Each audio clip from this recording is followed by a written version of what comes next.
Hello, this is your Dungeon Master Bilbo, storyteller as well, the host. I am today going to do a book review on Total Party Kill, Bestiary Volume 1.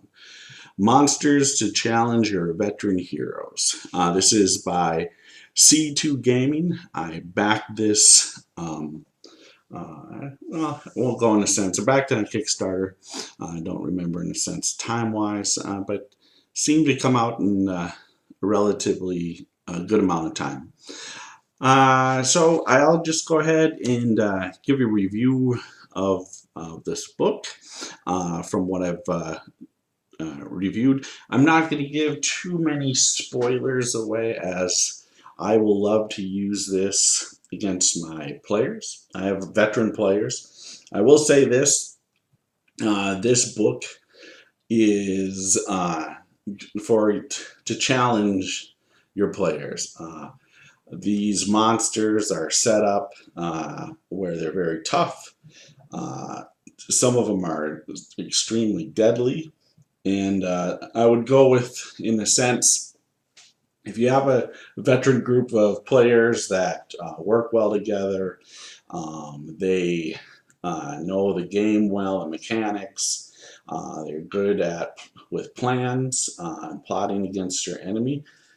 This is a great book. One, they're not going to know any of these monsters that are in here, as well as this will feel challenging along the book. The biggest thing I want to kind of go through is, and I'll go through some of this of what my thoughts as I go through the book, and might as well just start there. So first off, the book is 278 pages, and there is monsters by classification, and they are CR 10 through 30. There's only one CR5, CR6, and CR8 creature in this book. So, as said, this is really for veteran heroes, and we'll go through each thing. So the thing is the appendix to finding like the perfect monster. I'll come back to that actually. Let's start with the classification here and such. So you have different types of classification with each of the monsters here. One, you get right away the whole list of the challenge rating. As I said, the first one here is 5, 6, 8, then it goes up to 10 and beyond. You have the creature name, the monster group, you have the creature type, the classification, legendary, titanic. There's a couple of very just huge creatures, titanic creatures. And then you have your TPK. This is in a sense where these encounters can actually wipe out a party, and or put them probably at the brink of wiping them out. For myself, I haven't had a TPK caused by the Dungeon Master in decades. I had one where the players caused it, or I should say a couple players caused it. But other than that, no. I've had groups down and out. I've even had one group down to one last character, fighting for his life, and managed to become the hero of the group and was legendary for years and years. So you have classification. You have an artillery, which is in a sense, you think long range type fighting. You have a brute, of course. You have your controller, a leader, a lurker, a skirmisher. It's kind of in and out. And then you have your soldiers. The one, it gives you a great breakdown of that. There are also monsters that favor and monsters that foil, and I'll show you that as well. There's 28 groups of monsters. Each of the groups, they have backgrounds I'm going to show you a little bit here.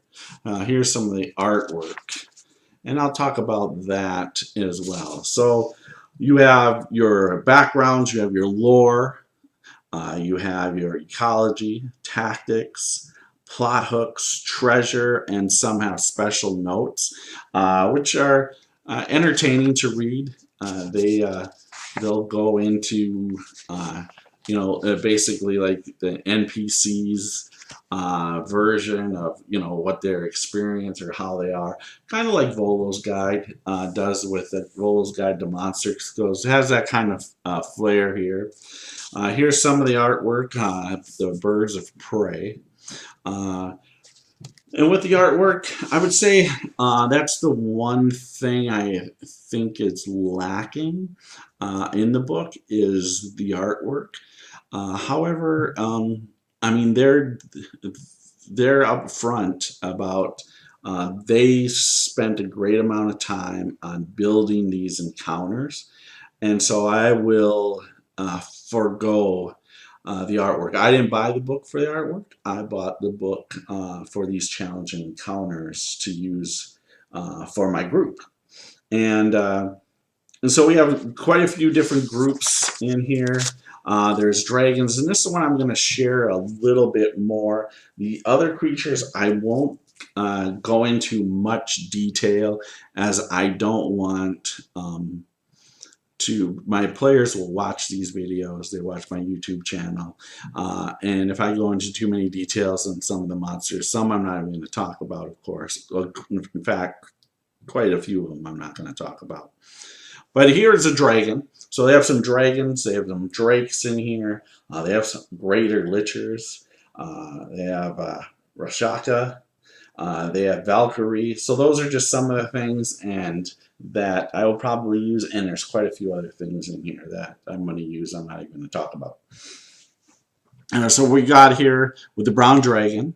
We go right into where there's lore. And so in a sense, you can have a DC for the group to kind of understand what the brown dragon, the lore of the brown dragon. You also get into its lair, which is cool. So they have some lair actions, which I love. Some regional actions, which I also think very cool as well. And then, like I said, you have some notes, Italian's notes. You have the treasure and the ecology of the brown dragon. Here's some artwork as well as of this brown dragon. They are meat, or not meat, just food. Their treasure is food.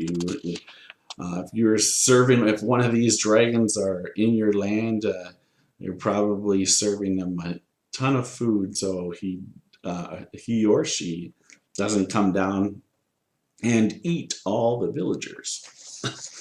So we have your typical stat build as we do in a 5th edition for Dungeons and Dragons. So you have your typical armor class, your whole breakdown of everything. Just getting a drink of water here.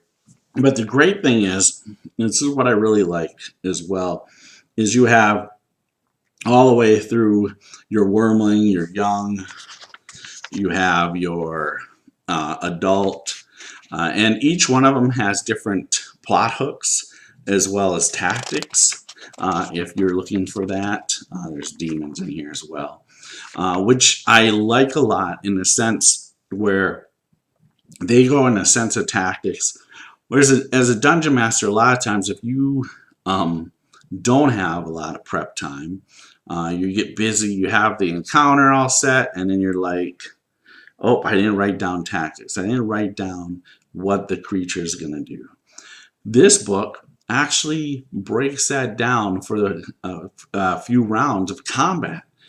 So it really, in a sense, makes sure that you don't forget to use an ability or a set of series of attacks and such. So I really, really like that because sometimes, and I'll write them down and then I forget to look at my notes and go, oh, I completely missed a spell, or I completely missed an action that I could do that. I thought, oh, this would be really cool, and then I completely forget to do it.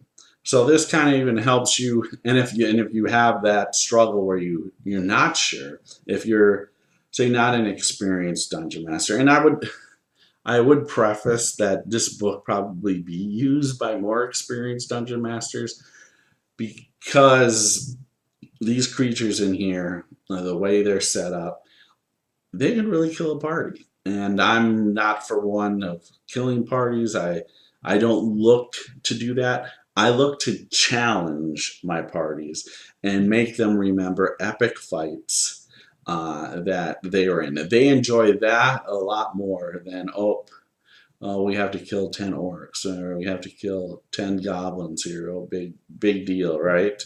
But here, you can create a campaign or at a set time. Here's your bad guy. This is the bad guy you're going after. So I really like that in the sense of the book.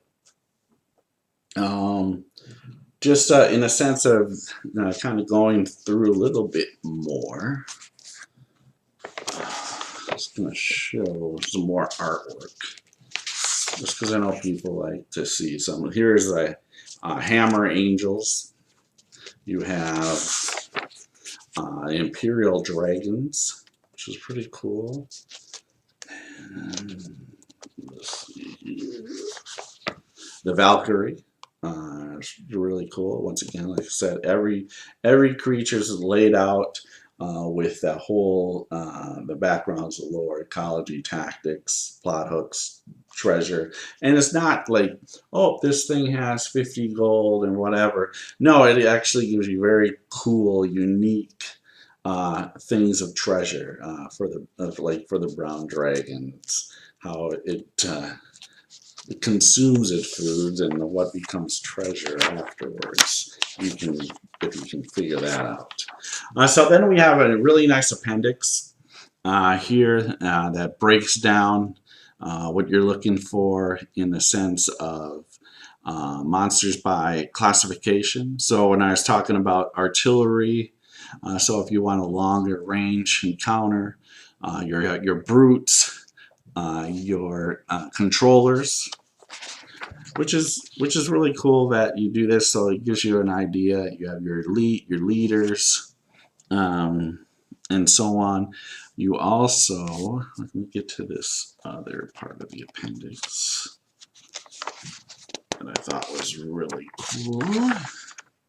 Yeah, here we go. So yeah, so you have monsters that favor and then monsters that foil. So with the monsters of foil, you favor and foil, really you can look at the classes.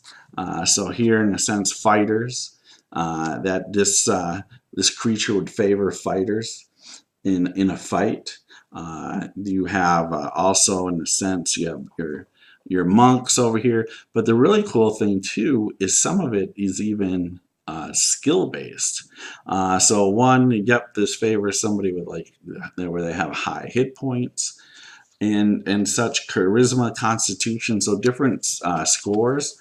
Where if you know your group, where their weakness is or their strengths, that is kind of nice. So if you want to build an encounter, but you want to make a certain character a star, say you have your group and say the monk is not getting into a lot of action or has never been the star of an encounter. Here's a great book where it shows, oh, this would be good for a monk to fight.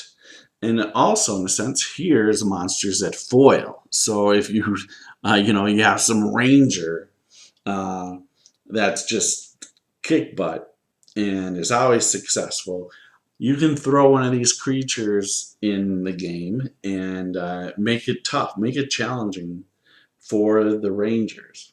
So I like all the breakdown of of that kind of stuff, because sometimes I, as a dungeon master, I realize sometimes, oh, you know what, this character hasn't had a chance to shine in the game, and so how can I do that? How can I build an encounter? And the great thing is with this, so for me, normally what I would do is I'd pour over the books, the monster manuals, and I love other books like this. I have Kobold Press, I have Carwood Publishing, Monsters of Phelan, and then their new one that's coming out with the Underdark. So anything I can get my hands on with monsters, I love that, because I try to stay away from the monster manual as much as possible, as my players know those books pretty well. They're veteran players. They know those creatures. They know the strengths. They know the weaknesses. But here, they have no idea what they're fighting, what what's its stats, what's its weaknesses, what's its strengths. So, and then it's the same thing with if I'm working with Kobold Press books or Carwood Publishing books or any of the other variety of some other monster books and counter books that I have. So this makes a dungeon master's job a lot easier instead of me having to figure out, oh, how can I make the rogue shine, or I have a paladin that's just crushing and is overconfident, and sometimes it's nice to put a player, not the character, put a player in check. That they're just so overconfident, nothing can kill me. I'm just awesome. I laugh at all the encounters. You throw one of these at them, and all of a sudden they're challenged, and they'll probably remember the encounter um, later on. And maybe you take them down, and they might be a little bit humbled from that as well, without going overboard. So, once again, so the challenge ratings here are based kind of in the sense of really the fifth edition challenge ratings. Tip for you is if you have 6 characters, and this is not just for this book, but I would say any dungeon mastering with larger groups. So the fifth edition is really, the challenge rating is based on 4 characters. However, my groups are larger than that. So with 6 characters, I max out hit points of the creatures. I just automatically just max out the creature's hit points, and that makes the encounter a little bit more challenging. Stands up a lot more to when there's all of a sudden 6 characters possibly beating on one creature, or if there's multiple creatures, then it makes it a little bit more challenging. If there's 8 characters or more, what I do is I'll add an additional attack. Also max the hit points, still max hit points, add an additional attack, and then add maybe there's a legendary action. So I add an additional legendary action in there, or a terrain or lair action. I'll add that in there. So it affects combat, makes the group little little tougher to deal with if you have something going on with the terrain, or a layer with an action effect, and and the player characters love those things. They're interacting with the terrain in a different way they didn't think about it. So that's a review of my book. Also, I just want to say C2Gaming now has another Kickstarter out there called Grimworld by Dungeon Master Grant Ellis, a great Dungeon Master out there. You can find him out on Twitter as well, and check out his stuff. Also, if you like this video, please hit the thumbs up. Please feel free to leave any comments and such. And if you made it this end, please hit the subscribe button. If I see more and more subscriptions, I will try to do more and more book reviews, miniature reviews, and such. I'm a super backer. with Kickstarter, so I get a lot of stuff for my game. I'm super busy as an adult and a grandpa, so anything book-wise, miniatures, terrain, anything that makes my life easier and setting up, because then I can just focus on telling the story. I try to use into my game as appropriate. Also, we run D&D games on Twitch TV / Hearthron. We run those live every Wednesday night with Tales from the Yawning Portal. We've done that whole series, and on our YouTube channel, you can go back and watch any of those videos. Saturdays, not necessarily every Saturday, but Saturdays we do Pirates from the Golden Plunder, kind of a fae horror setting that we run, and that's usually at 6:30, 7 o'clock on Saturday nights. When I do other games, if I'm playing, I don't stream that because I'm streaming with friends that are on the West Coast. Or I also run a kids game, and I don't want the kids self-conscious, so I do not stream that game. But as a tip for dungeon masters out there, young dungeon masters, you can record your session on a phone behind you and use it. It's a great thing to use notes, go back and do recaps for the group, anything you missed. You create an NPC on the fly and you didn't write down the name. You can go back and listen, get that NPC and those details, write that down, and that way you have it for future. So I do that a lot, actually, and that's how I go back and listen and reward experience for role playing, and combat as well. Cool things that happen, or a player makes everybody laugh at the table. I award experience for that. Everybody's having a great time at the table. So those are things I go back and listen to the recordings on my phone, or in the sense with the stuff that we stream, I go back on YouTube and watch my videos just so I can pick any of that kind of stuff up. So with that said, thank you very much for watching. As I said, go out to Kickstarter if you want to look at Grim World. And remember, it's cool to be a geek. Pass it on.